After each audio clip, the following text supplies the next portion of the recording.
नमस्कार. सुडोकू हे नाव ऐकलं की म्हणजे डोळ्यासमोर काय येतं? एक 9x9 चौरसांचं जाळं, वर्तमानपत्राच्या कोपऱ्यात छापलेलं आणि सकाळच्या चहासोबत डोकं चालवायला लावणारा एक छानसा खेळ. पण वरवर साधा दिसणारा हा अंकांचा खेळ आतून पाहिला तर गणिताच्या आणि भूमितीच्या चमत्कारांनी भरलेला आहे. यात काही अशी रहस्य दडलेली आहेत जी आपल्याला खरंच थक्क करून सोडतात.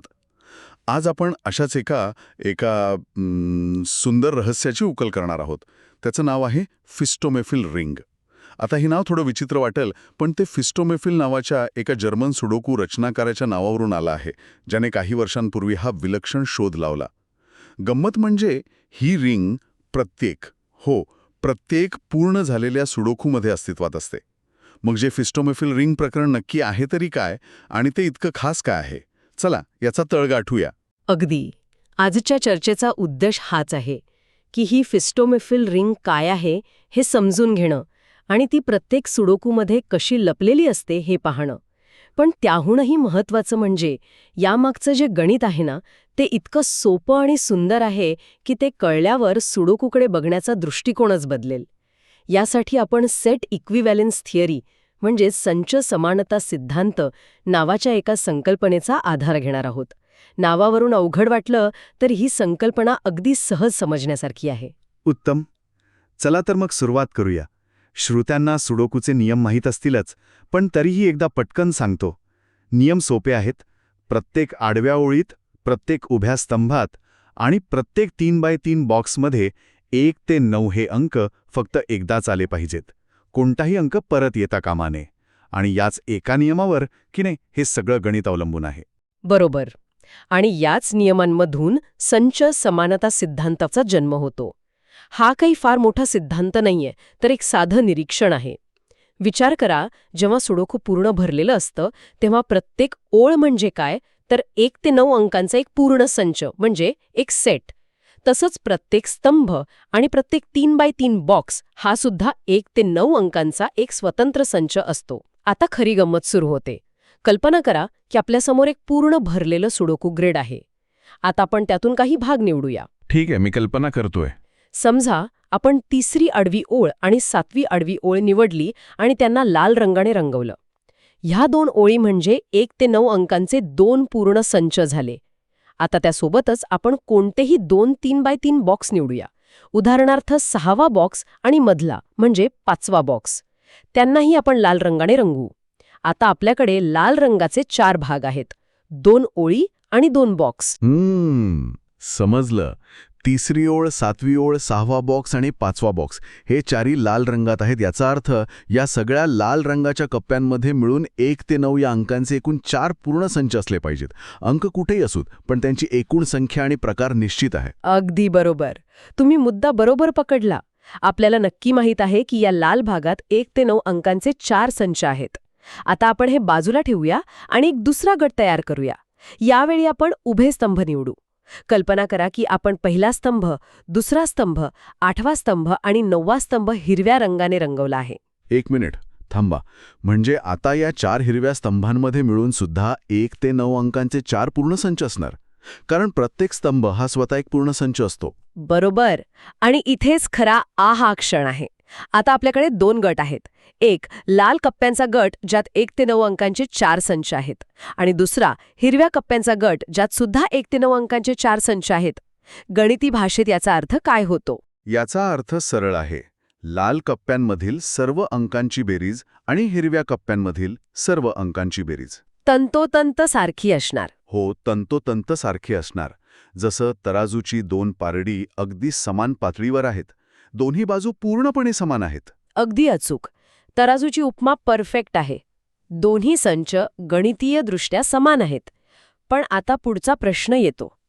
आपण जेव्हा हे भाग रंगवले तेव्हा काही कप्पे असे असतील जिथे लाल आणि हिरवा दोन्ही रंग आले असतील. म्हणजे ते कप्पे दोन्ही पारड्यांमध्ये आहेत. त्यांचं काय करायचं? बरोबर. हे कप्पे ओव्हरलॅप झाले आहेत. या सामायिक कप्प्यांमुळे तर सगळं गणित बिघडणार नाही का? उलट याच सामायिक कप्प्यांमुळे गणित सुटणार आहे. इथे एक साधा नियम लागू होतो.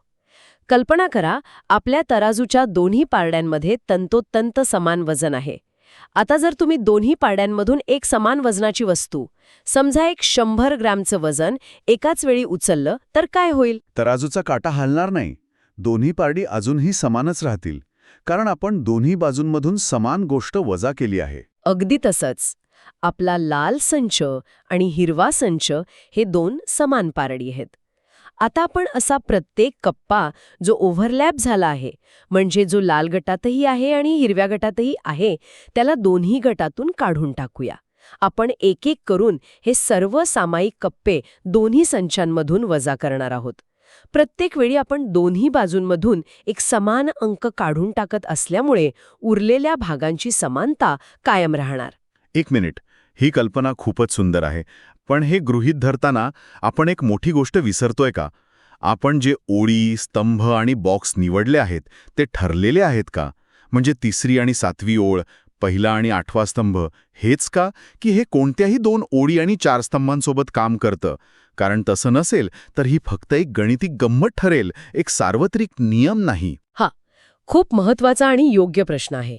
नाही, हे कोणत्याही 2 ओळी किंवा 4 स्तंभांसोबत काम करणार नाही.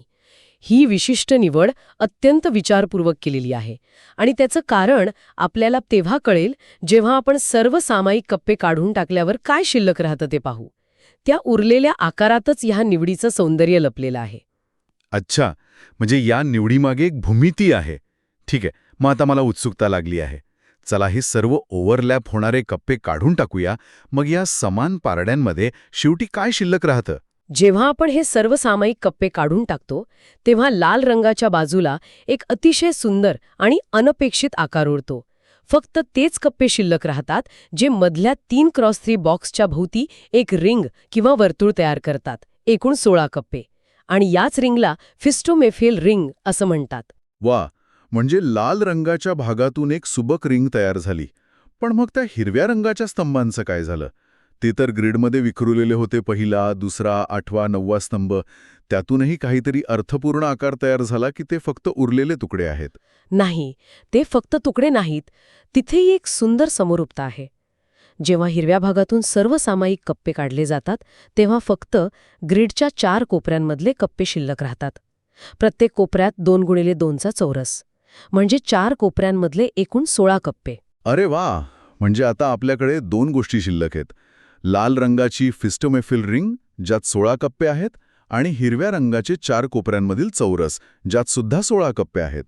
आणि कारण आपण दोन्ही समान संचांमधून फक्त समान भागच काढले आहेत, याचा अर्थ असा होतो की त्या रिंगमधले 16 अंक आणि या 4 कोपऱ्यांमधले 16 अंक तंतोतंत सारखेच असले पाहिजेत. अगदी बरोबर. दिस इज द पंचलाईन.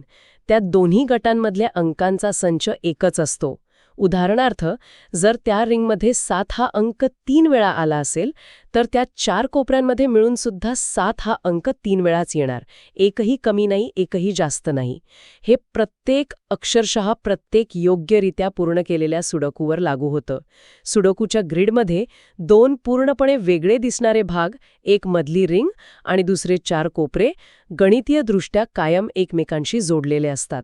हे सगळं ऐकून खूप छान वाटतंय. पण खरं सांगायचं तर माझ्या मनात येतंय की मी उद्या सकाळी सुडोकू सोडवायला बसेन तेव्हा मला हे आठवेल का की हा फक्त एक सिद्धांतापुरता मर्यादित आहे? म्हणजे ही फक्त एक गमतीशीर माहिती आहे की याचा सुडोकू सोडवताना खरोखर काही उपयोग होतो? एकदम व्यावहारिक प्रश्न आहे आणि याचं उत्तर हो आहे. सामान्य किंवा मध्यम कठीण सुडोकू सोडवताना कदाचित याची थेट गरज भासणार नाही.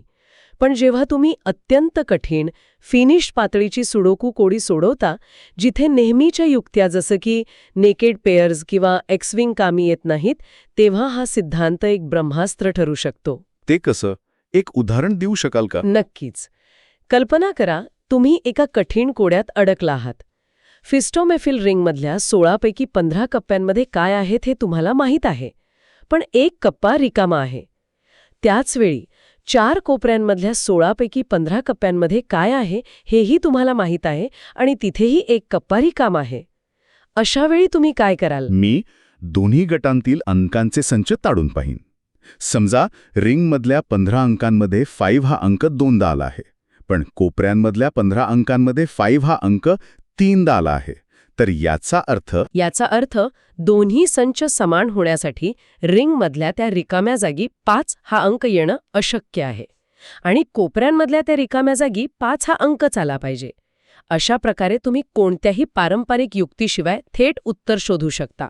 हे एक अत्यंत शक्तिशाली साधन आहे. अविश्वसनीय. म्हणजे हे फक्त एक गणिती सौंदर्य नाही तर एक सुप्त शस्त्र सुद्धा आहे. पण मग हा संच समानता सिद्धांत फक्त याच एका रिंगपुरता मर्यादित आहे की यातून अजून काही रहस्य उलगडली आहेत? उत्तम प्रश्न. ही तर फक्त सुरुवात आहे. आड व्हॅन डी वेटरिंग नावाच्या एका प्रसिद्ध डच सुडोकू रचनाकाराने याच सिद्धांताचा वापर करून ग्रीडमधील इतर भागांमध्येही असेच अनेक छुपे संबंध शोधून काढले. त्याने दाखवून दिलं की हे सुडोकूचं जाळं अशा अनेक अदृश्य धाग्यांनी विणलेलं आहे. जसे की अजून कोणते संबंध आहेत? उदाहरणार्थ त्याने दाखवून दिलं की कोणत्याही 3x3 बॉक्समधील अंक आणि त्याच्याबरोबर विरुद्ध कोपऱ्यातील 3x3 बॉक्समधील अंक यांच्यात थेट संबंध नसला तरी त्यांना इतर काही ओळी किंवा स्तंभांसोबत जोडल्यास एक नवीन समानता तयार होते. म्हणजे वरच्या डाव्या कोपऱ्यातला बॉक्स आणि खालच्या उजव्या कोपऱ्यातला बॉक्स यांच्यातही एक विशिष्ट गणितीय नातं सापडतं. थोडक्यात तुम्ही ग्रीडमधील कोणतेही भाग निवडून त्यांची तुलना करू शकता आणि काही वेळा तुम्हाला आश्चर्यकारक समानता सापडते. तुम्ही मगाशी समीकरणांचा उल्लेख केला होता. म्हणजे लोक सुडोकूमध्ये बीजगणित लपवत आहेत. ते कसं शक्य आहे? हो, हे ऐकायला विचित्र वाटेल पण अत्यंत कुशल रचनाकार हे करतात. ते सुडोकूच्या नेहमीच्या नियमांसोबत एक अतिरिक्त गणितीय नियम घालतात. उदाहरणार्थ ते काही विशिष्ट कप्पे हायलाईट करून सांगतात की या कप्प्यांमधील अंकांनी a²b² बरोबर c हे समीकरण पूर्ण केलं पाहिजे. आता सोडवणाऱ्याला फक्त सुडोकूचे नियमच नाही तर ते समीकरण पूर्ण करणारे योग्य अंकही शोधावे लागतात. हे सुडोकूला एका वेगळ्याच बौद्धिक उंचीवर घेऊन जातं. फिस्टोमेफिल रिंग हा असाच एका भूमितीवर आधारित नैसर्गिक समीकरणाचा प्रकार आहे. अविश्वसनीय.